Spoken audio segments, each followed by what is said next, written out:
then I'd ask you, what are your customers' pain points? What is the real why that they're buying from you? Hi there, I'm Charly, your online business manager and WordPress expert. My goal is to assist small to medium business owners build their businesses with a focus on using the internet and online technologies in an appropriate and cost-effective manner. People hire me to take the stress out of managing their businesses and allow themselves to focus on what they do best. Now, before we get any further, I am going to apologize about the lighting. I am actually on the move. I'm sitting in a little camper van and I messed up my lighting today. So I will get that all sorted out over the next few weeks. So if it looks a bit weird, I am sorry, guys. Let me introduce to you yet again the wonderful Callum Armstrong. I got it right that right time from Paste and Publish. I'm going to let him tell you just a little bit about himself to bring you all up to date, but this will be the third time we see Callum with us now. I'm absolutely enjoying having him as a guest, and he's going to go through my website today and give us some tips on how things can be improved to improve business. And I figured using myself as a guinea pig was probably a reasonable thing to do. So, hey, Callum, thanks so much for joining us, mate. Hey, Charlie, thanks for having me, and congratulations on making it on the road with your camper van. That's so awesome. Thank you very much. I'm very excited. Yeah, well, so a couple of weeks ago, we recorded our second podcast, and Charlie said how she was just retrofitting a camper van to travel around Australia, and we've been jealously planning our little camper van trip ever since hearing that. So, yeah, awesome to hear. I'm kind of, in one hand, living a bit vicariously through your adventures. So, it's cool with technology that we can be here today, and we can still talk. You can still run your business. Absolutely. And I think that's so awesome. But more on the topic at hand, today we're going to build upon the 8 things you need to keep in mind when getting your website performing.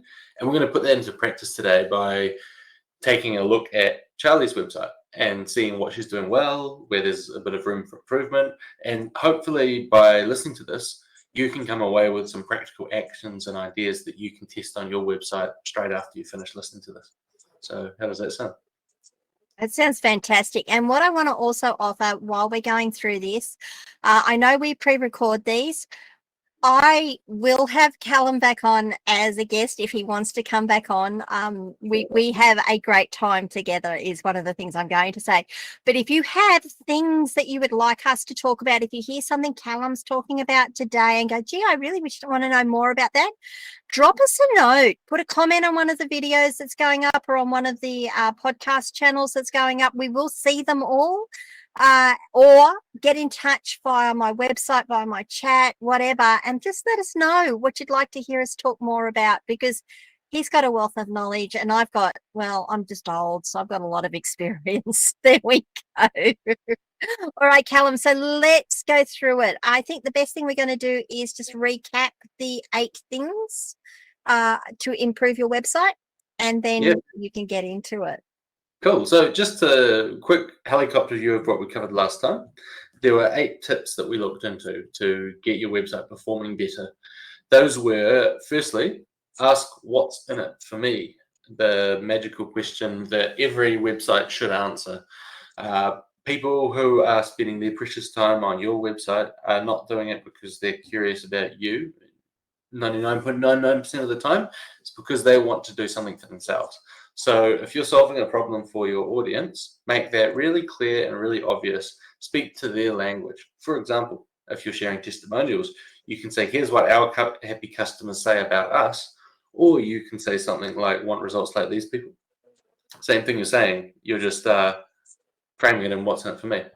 The second point of advice was to speak in the client's tone of voice and speak to their pain points.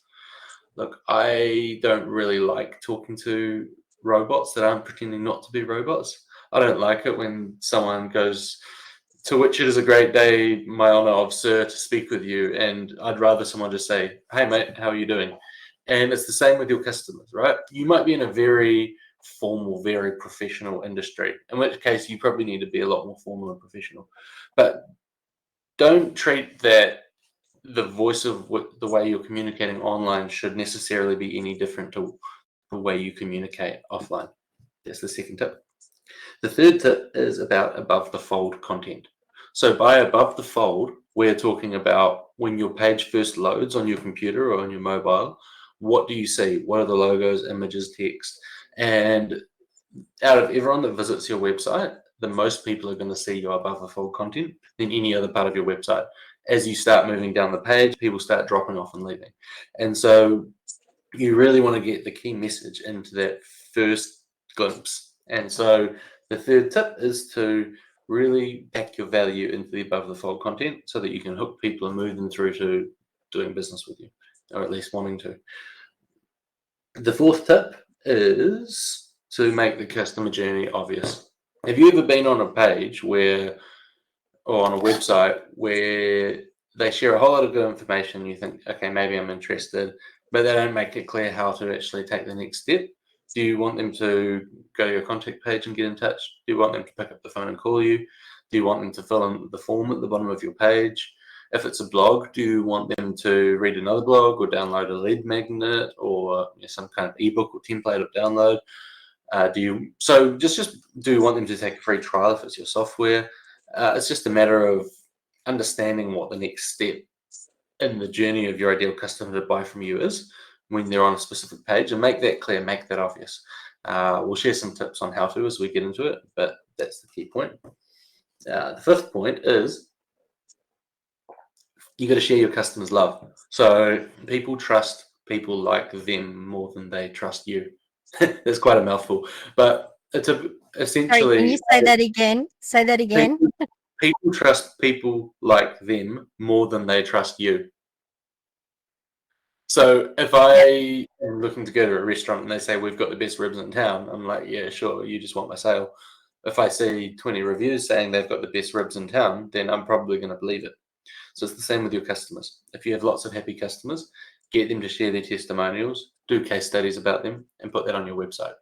A really simple way of building trust without everything being, look at me. Point number 6, you want a consistent branding and look.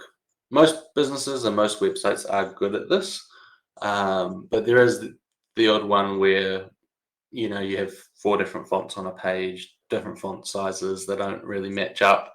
Maybe the designs or images are slightly off, and that's a really easy one to fix. If you've got lots of good information on your website, everything else is good apart from your branding, you can get a designer in to do beautiful branding, and you can make your website look $1 million really easily. But ultimately, you want that consistency. Point number 7, if you are looking to get people finding you from Google, from search engine optimization, you need to optimize your pages. For example, if you are an IP lawyer, you do intellectual property and trademarks, your keywords might be something like IP lawyers in Houston, or trademark application service, or trademarks Texas. I'm just making up keywords here. But essentially, if you are looking to target your ideal customers and you're looking to get them from Google, you want to use one of these tools like Ubersuggest or Ahrefs to find out what people are searching. You want to make sure that where you have pages that are relevant to what people are searching, that you name the pages the same or very similar to what the keywords are. And then you want to put them in your header, your title, your meta title and description. That's what people see when they search something on Google. You want them to see that in terms of if you have any images, the file names should be somewhat relevant. You should weave other keywords into it. That's a whole topic for another podcast. But if you're targeting SEO, make sure you actually put the work in. The amount of times I've spoken with people that have said, oh, we're not getting any results from SEO. And I'm like, have you done any work to optimize? And they're like, no, if you want to put in the work. And then lastly, I want to just come back to that one if you can remind me. Yeah, for your website. No, just in general, just a general observation that I've made on that one. Yeah, and I'm more than happy to talk about it. I've done years of SEO, so if you want to talk about that, we can. And then the last point is to capture and nurture leads. I was just reading your About Us page in prep for this meeting, Charly, and you said that most business websites are read like an online brochure, and I couldn't agree anymore. Look, 3% of your audience on average is ready to buy right now. In some markets, that's a lot less as well. And if you are hoping that people find you, they know about you, they get to your website, they get to know, like, and trust you, and they get in touch while they're in that group of people that are ready to buy, and they don't get distracted or find a competitor that does the same job and buys from them instead, that's a lot of guesswork and a lot of hope that you're putting your growth down to. And getting customers from your website is such an important part of growing your business and generating wealth for your future and your family, that if you don't have a way to capture as many people as possible, then you're missing out on so much value. So the 8th tip that we had is have a way to capture leads that aren't ready to buy yet, so that you can build trust with them and nurture them and warm them up, so that when they are ready to buy, they come and talk to you. Yep, awesome. So I just wanted to come back just quickly on that SEO one, because it's such an important thing, and there's some simple things that you can do. And one of the things that I've seen a lot of people do is go, oh, I want this keyword. So they stuff, it's called keyword stuffing, and they stuff their text with the keyword they're looking for. Don't do that. It's like 1 in 100 words you should be using your keyword in. So about 10% or less than 10% of your words should be your keyword. That's the first thing I want to say. The other one is, I know a lot of you are getting emails from people, unsolicited emails, saying, you're not ranking for your keyword. We can help you. They don't know what your keyword is. Trust me. They don't know. So don't get sucked into these things coming out saying you're not ranking in Google. You don't know unless you've done the assessment yourself and you've had a good assessment done. Don't get caught by it. Thanks, Callum. I just needed to add that, because there's so many people who get caught by it. Honestly, it's such a big trap, and there's so much jargon in this marketing business.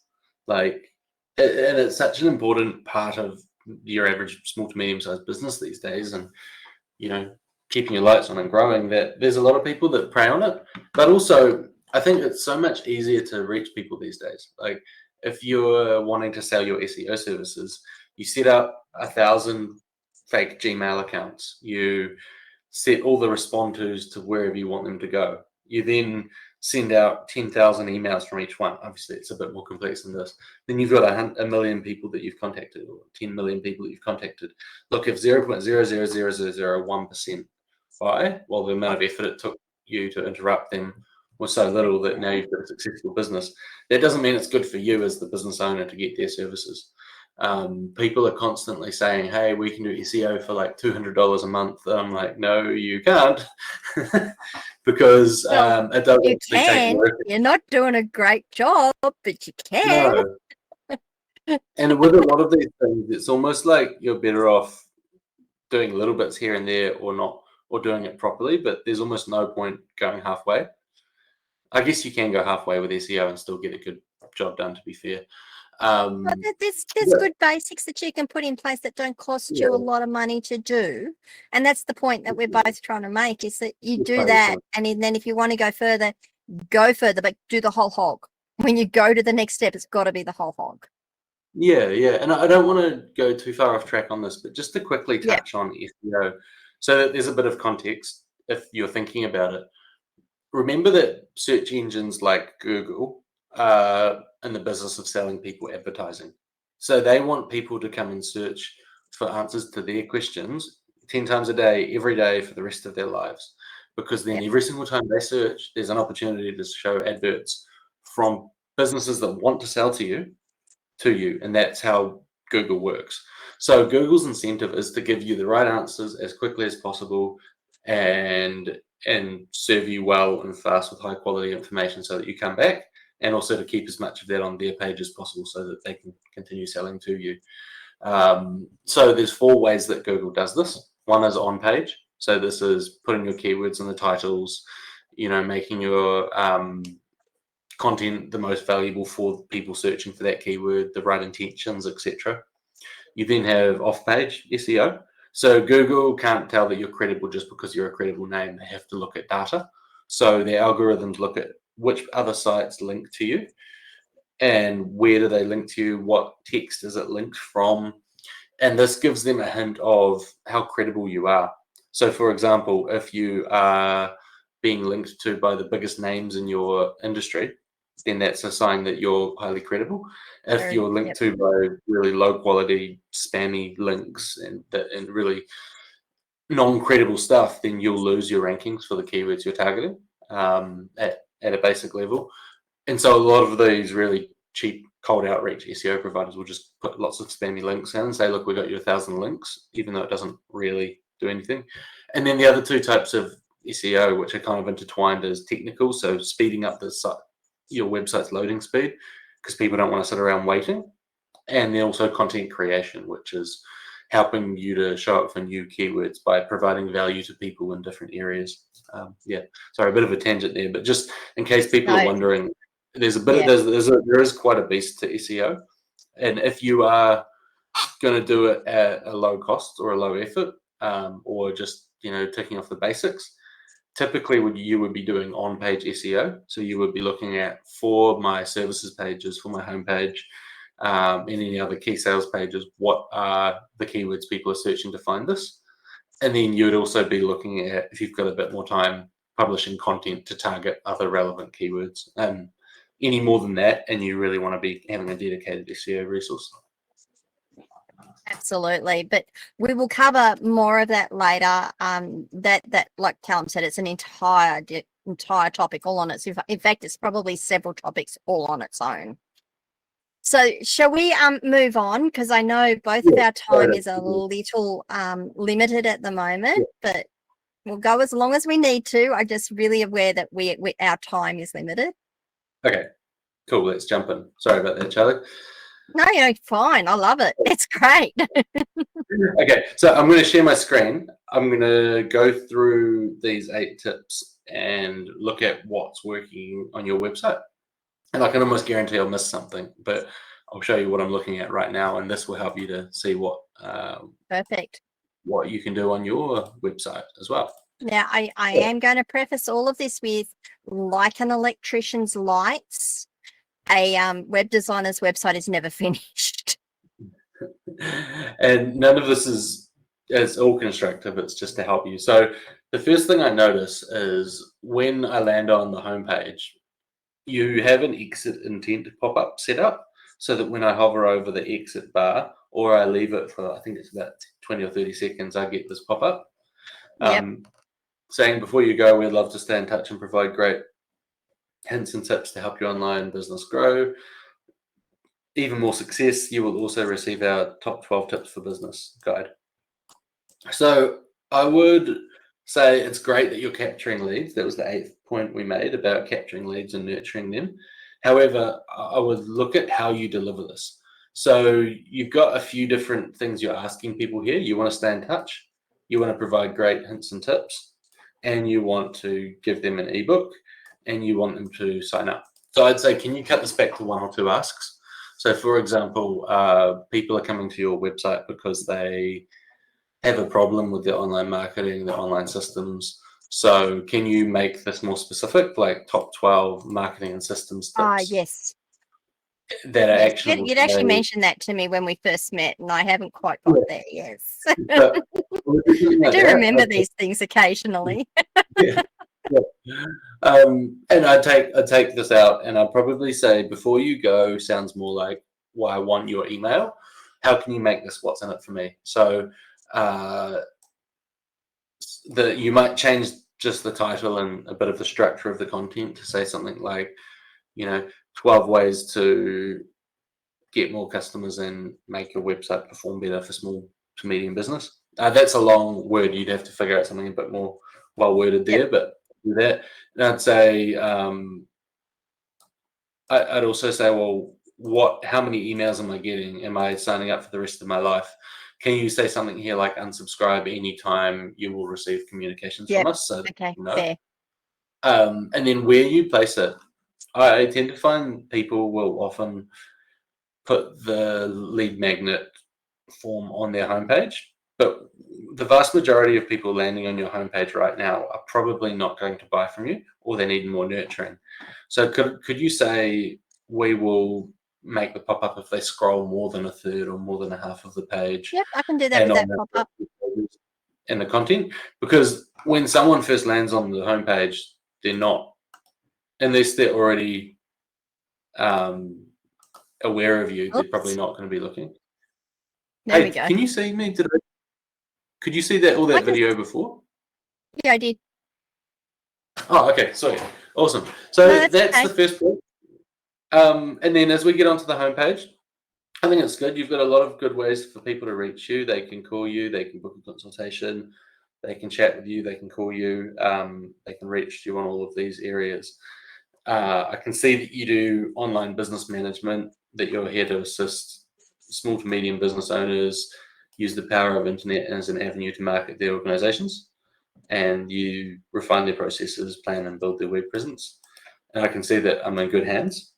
But I feel like this first part of your page could really front load the solution and the outcome you provide and the pain point that you solve in the first view. There's a lot of different places my eyes can go. Yeah, I could book a consultation. I could find a page, and even like the header here, it's taking up more than half of the. Gotta say, I've never really liked the way my heading has been. It's always been too much for me, and it needs to be less. You could even, you could even take just this little design here, and you could integrate that with the header banner, add in these points, the contact details, remove this, and then put all your social links at the bottom, and then you've cut the size of this in a quarter. Okay. And then that gives you like all the space here to tell people why they should keep reading. Yep. Okay.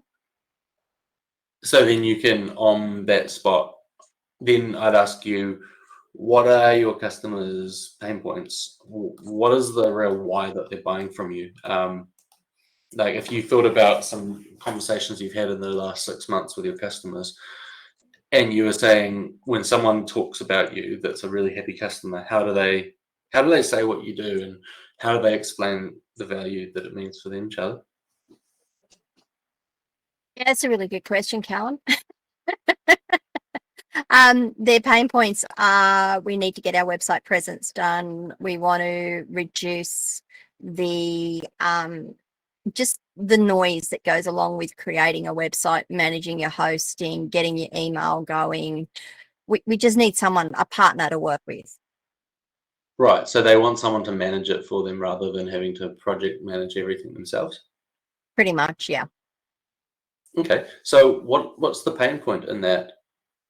Is it that building your website and online presence can feel like a hassle, and there's so much you need to know and do, so we take that away from you? There's so much to do, yeah. You don't know where to start, you don't know what to do, you don't know where it finishes. The biggest one is, we want to do all these things, and you can just simplify it down to, right, we're going to do it in phases. Here's how we'll do it. So I guess the pain point is just, it's too hard. There's too much. It's too hard. We don't know where to start. There's too much information. It's not that there's not enough. There's too much information, and we don't know what we should be doing versus what everyone else is telling us to do. Fantastic. So as a customer, that's what I want to see on the first point that I land on your homepage, is like, it's online marketing and websites are so overwhelming. There's so much information. There's so much you're expected to know. What if you could just hand it off to someone that you can trust, and that you can partner with someone that manages your online side? Well, I can do that, and I'm here. Relax, you're in good hands. Now, obviously, there's a million and one ways that you can communicate that, but instead of saying, we manage your online business activities, we're this audience, we use these things, instead of saying, look, here's your pain point. Isn't it annoying how much information you need to know, how much stuff you need to manage? There's so many moving parts, it's so much harder. So, and the reason why I'm spending a bit of focus on this is because this is where the most of your audience is going to see. Yeah. This is the key. Yeah. And would you put a video in there, Callum? Yeah, definitely you can. It depends if you want to make a video. If you do, then great. Gee, Okay. it's so hard to do. Yeah. It's a bit different to podcasting or Loom videos because you feel this need to be polished, right? Oh, yeah. I mean, I think the other thing, and just coming back to that, is sometimes not being as polished on something like this actually talks to your target audience just as well as well. Yeah. That is true. That's very true. Yeah. The other thing I would wonder is, and again, this is thinking out loud here, but you mentioned that there's too much information in online about building your online business, marketing yourself, improving your website, setting up your systems, etc., and that you might split it into phases. You might then bring in contractors or agencies or VAs for some areas, maybe train the clients on other areas. So can you build this into a really easy to communicate framework in some way I that you can probably then can. I'd and need to say, sit well, down and work it out.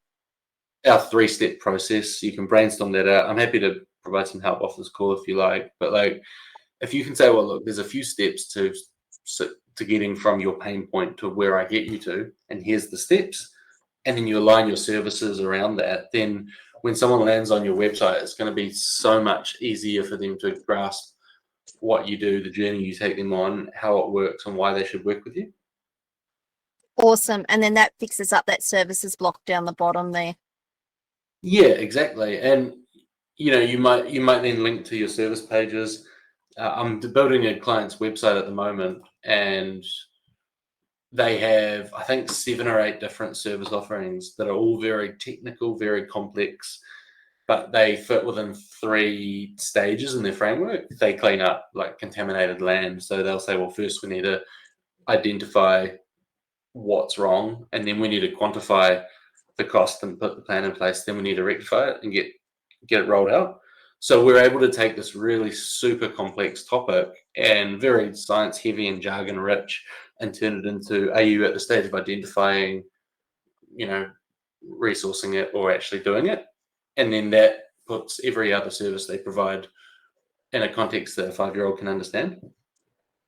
No, I love that. I really, really love that. And again, for the audience, like I said, your website, my website is always on the move. I'm always looking at it going, I don't like that. I don't like that. And I try not to, because it's got to sit for a bit so that I get statistics on what it's doing. If you're continually messing around with it, you never know what's working and what's not. The second part of that is I find it very difficult to market myself. I'm seeing us again, Callum, just so you know. Yeah, sorry, you were talking, so I thought I'll take it off for a second. Yeah, fair. I find it very hard to market myself. I think a lot of people do, and probably getting some assistance from someone to sit down and walk me through, like Callum is doing, asking the questions and then breaking it down into situations, is going to be the best thing to do. Awesome. Yeah, and it can be hard to communicate what we do to others. Like I copyright for websites and businesses, and I have for ages. But then when I actually have to write my own website or refine our own offer, it's so much harder. Much, much harder. Yeah. So hey, just as far as that framework goes, I'll show you an example on this is our coaching program. But I found that explaining, that we work with you and build your marketing team and sorry. Okay. Yep. It had bones in it. Sorry. It had what, sorry? Bones in it. Oh no, right. I've been really struggling to communicate how we help you to get customers online. And so for me, it was saying, well, our framework is a 3-step process. It's like going fishing. We've covered this before on the podcast. But basically, if you're going to go fishing, you need to decide what your type of fish you want to catch and where, what they actually want. Then you want to get the right equipment, weave your net, or, get the right bait or buy a boat.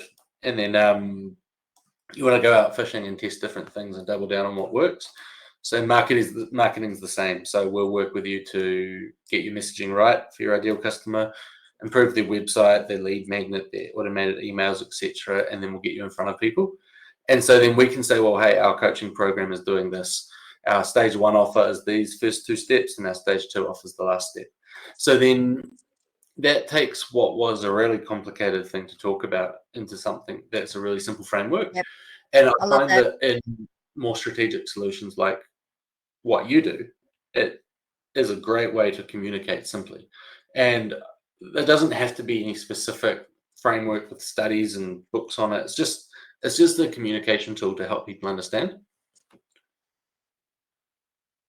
Yep. No, I love that. Absolutely love it. And that's absolutely something I can work on. Cool. And then as we scroll down your website, I like the amount of info. I find that personally, and this is just personal opinion, it's not saying this is right or wrong, but I prefer to have less info on the homepage and more Yeah, I've pages. had people say that to me too. Yeah.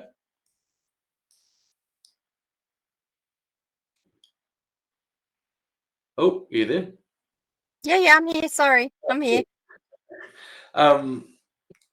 What I find doing here, which I'm sure you do when you're working with clients, it's the same thing, right? When we're working on our own stuff, we don't give it the same time, but I would consider wireframing, like what is, if you take bullet points of our services pages, our homepage, about us page, any other pages on your website, what's all the info we want to communicate? And then what's going to go on each page? And then order it in terms of like, what's the order of information? And then, design the pages from there. But like, for example, if I was doing this, I'd either put a video here or some really hard-hitting copy that speaks to the ideal customer's pain points and then talks about your solution. You might even say, hey, book a call or check out our services so that then they can find out what you're about. There's an opportunity here for customer love, some testimonials or a case study to share. I think it's great that you're sharing your values up front. And I'm guessing because people are working primarily with you, Charly, this is important. If you were a larger business or less, the fact that your name is Ask Charly Leetham, it works. If you were more of a corporate brand, I'd probably leave that to your About Us page, but because of the nature of your brand, I think that's good. And then that block doesn't work. Based on what you've just said, that block now doesn't work. This block? The next block down. Yeah, the services block doesn't work. Right, yeah. But yeah, I think the other thing is you're talking about the services here, but you haven't said these are our services. So if I'm not savvy or if I'm just not really paying attention, I'm going to wonder what this is. So there's a bit of nurturing there. I personally love accordions or drop-down boxes where you can say, here's my 7 services in like half a page screen, half a screen. But again, that's personal preference over anything else. Obviously, you've got your podcasts, looks good, and your community, and then relax, you're in good hands. Yeah, so some of that content could probably... So I would think then, based on what you're saying, is some of that content goes to the top and that section there disappears pretty much. Yeah. And lean into the social proof. Like there's, so I'd definitely put this up the top, rewrite it a bit. You could probably even take your values here and put it into a bit more of an explanation that says, why are you doing this? Like, why are you in this business? Is it your genuine desire to help? And then they can click about us to learn more, so that then it's obvious how people move from learning about your values to actually talking to you. Yep, got it. I feel like a lot of what's on the homepage is good, but it could also be condensed. So, for example, you've got articles, you've got your community, you've got your podcasts, multiple podcasts. Can you put this all into one block, perhaps saying something like resources and then linking out to the community? And then you've got the same info, but it's just in a much shorter block. Oh, you've got testimonials here. Great. So I'd put Yeah, this up a yes, bit. move them up. Yeah, what you're saying is move them up. Yeah. Move them up, and I tend to try and get the same size blocks so that the branding's consistent. I know Yeah, you've got a video. yeah. In some of your work, great. Yeah, you can definitely space out the info here. So there's obviously, it depends how far you want to take a website work. Like a website's never completely finished, right? So you might just want to do a few little touches. You might not want to do anything, or you might want to fully rebuild it. But this gives you some ideas of what I would look at. I would also, for this context, I look at saying there's a 5 Ps is a framework that I quite often use when writing websites, which is that you speak to the problem, the promise, the product, the proof, and then the purpose. So you might say, do any of these pain points sound familiar? If I look at, for example, this is our sales page. So here's an overview. You're going to go from this problem to that outcome by this solution and some key details. And then I say, well, what's the problem? Do any of these problems sound familiar? So these are actually problems that customers have said they face that they would end up getting marketing help with. And then I guess like the promise, which is explaining, hey, to go fishing, you need to do these things. To do marketing, you need to do the same thing. So our promise is that when you join our program, you're essentially setting that up. Then the product is our solution, our product, our coaching program. There's 2 stages. You will guarantee these outcomes. You get all these things. That's nice. It's for you of these things. So that's really all the product. And then we say, here's the proof. Here's a few testimonials from people that we helped. And then the price or the purpose. Yeah, I guess the price is also similar. So you don't have to follow any framework perfectly. I don't know, is that helpful or? Yeah, no, that's very helpful. And you've given me a lot of things to think about and things that I will go and address over time. Yeah. And that's the thing, you don't have to do it all at once, right? It's really tempting to think that you need to do this massive website project, and so it keeps getting pushed down the line. Sometimes it's better to say, well, this month I'll make a few changes to that page, and if I get some time, I might change this thing. But if you scope it out, then you know. Just to give it some context for people as well, the benefit is that with the type of publishing systems we use, I can just create a copy of that homepage, go and edit it in my time. It's not going to change anything on the front page until I'm ready to make that go live. So you can really take your time without any pressure that it has to be live tonight or tomorrow.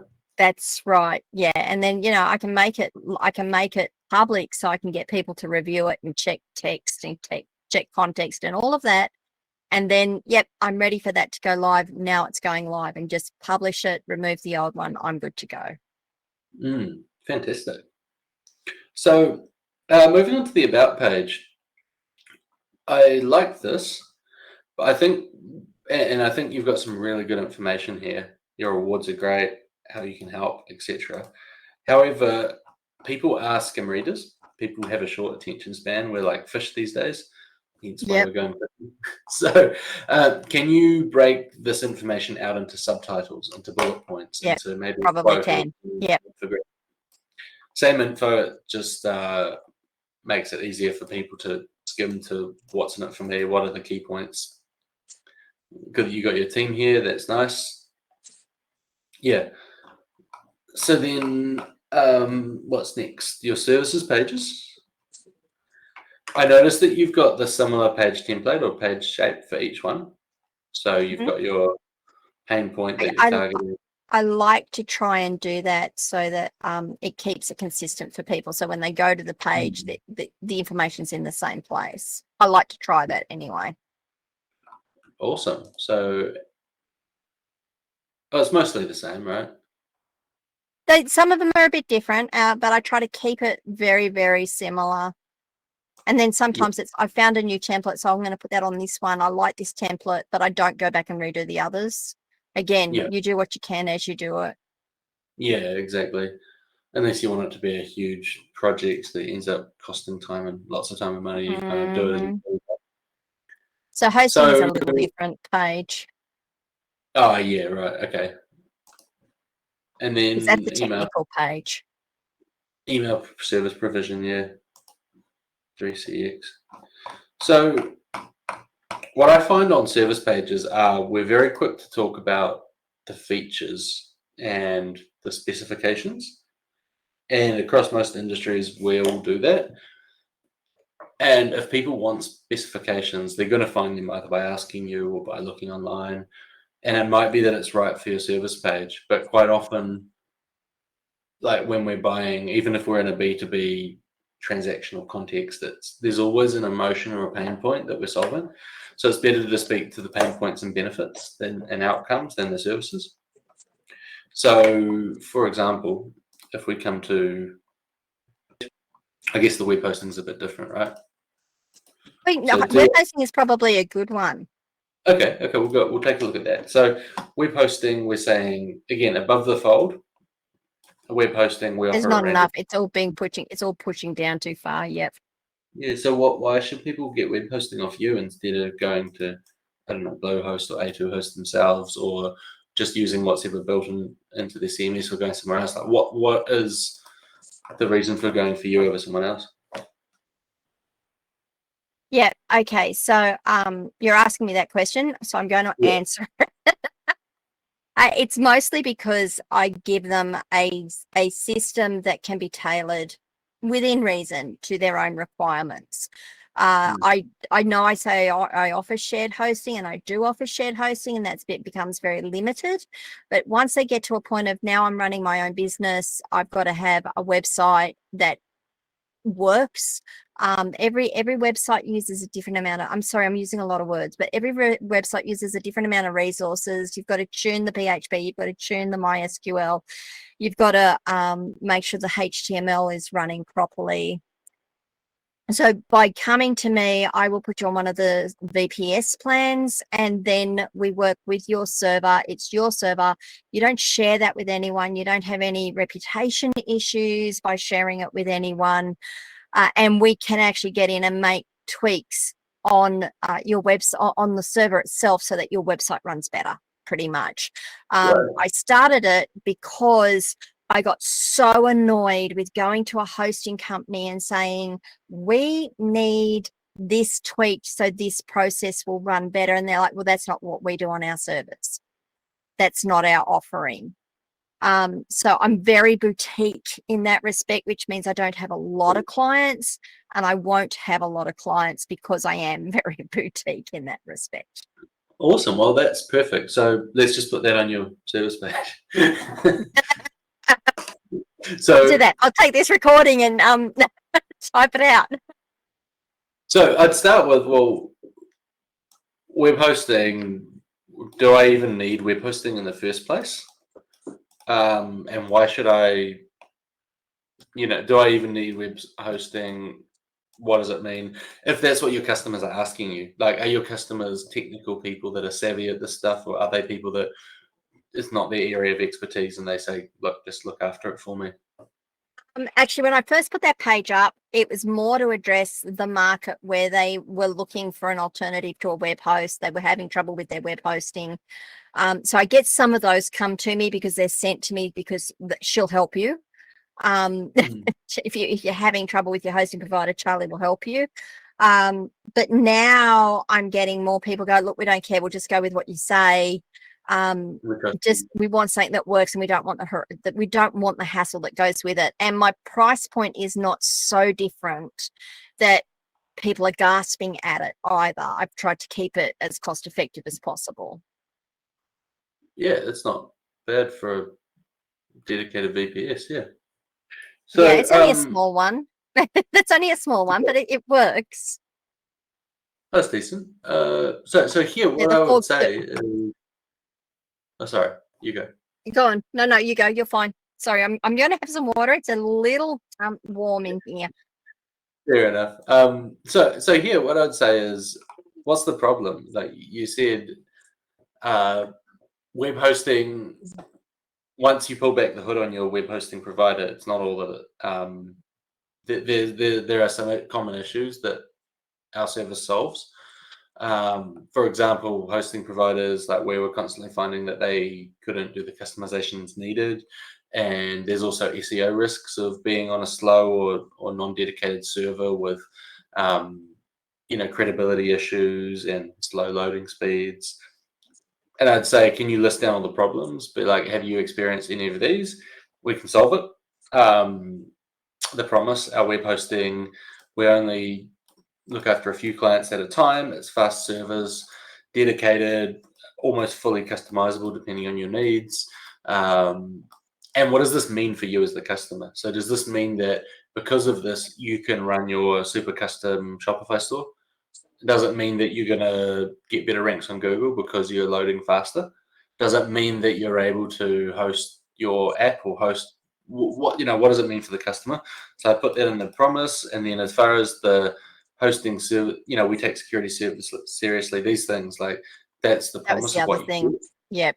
The product, I'd say, can you say, here's our hosting services, small, medium, large, but instead of having all the details out, have like maybe a drop down they can click on, or a way that they can get the info they need. I can do that.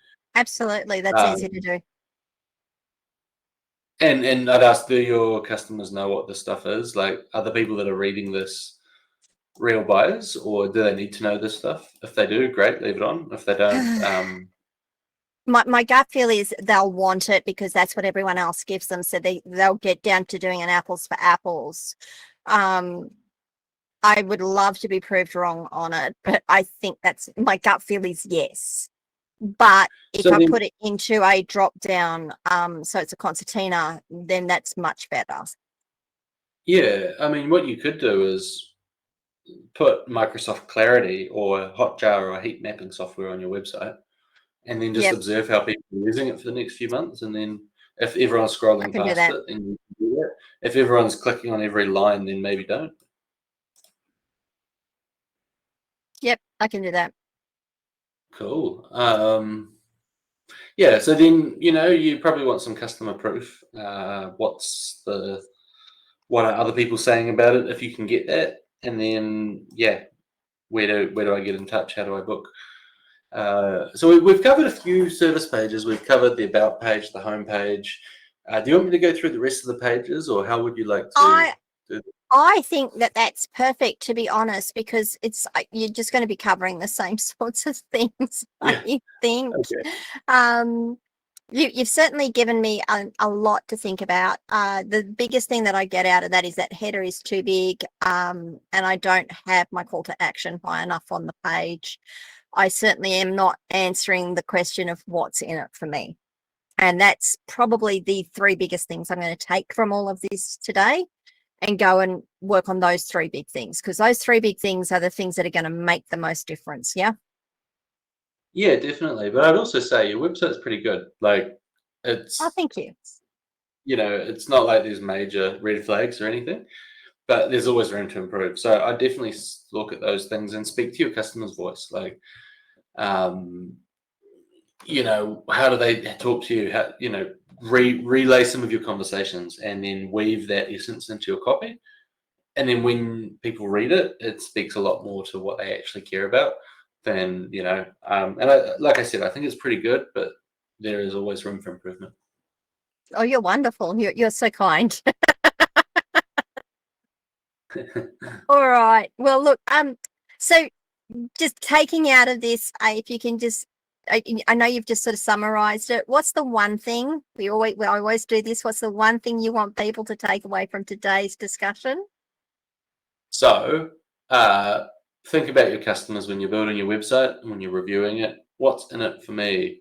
And just put yourself in their shoes and do that on a fresh mind afterwards. And you'll always find ways to improve if you do that, no matter how good your website is. Fantastic. And I'm just going to plug Callum's Paste and Publish Evergreen Leads product over there, service. I think it's well worth looking into.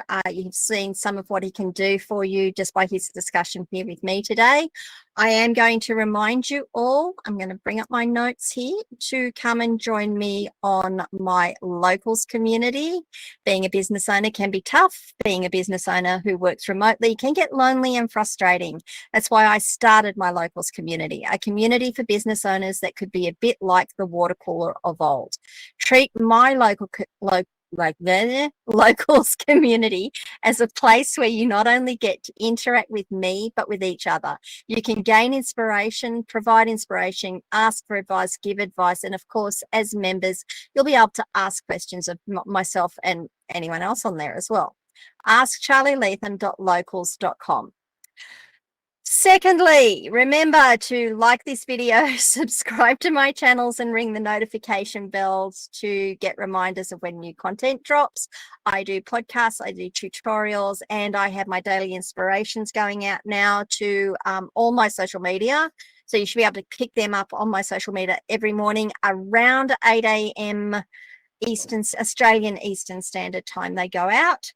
What was the other thing I had on that one? Oh, reviews. Reviews are important, apparently. I didn't realize that until I was speaking to someone. So if you're on if you're listening to this on a system that can leave a review, please do leave a review. We do like 5 stars. 5 stars are wonderful. I'll take whatever you give me because the feedback is valuable and I will take it into consideration. Callum, thank you. I'm going to invite you back again. If you want to come back and have a chat about something else, I would love to have you back. We always have a lot of fun. Yeah, we do. And if there's nothing else, I think we can sign off for today. Cool. Thank you, Charly, and thank you everyone for listening, and we'll see you on the next episode. Thanks, guys. We'll talk to you later. Bye. Bye. Ka kite.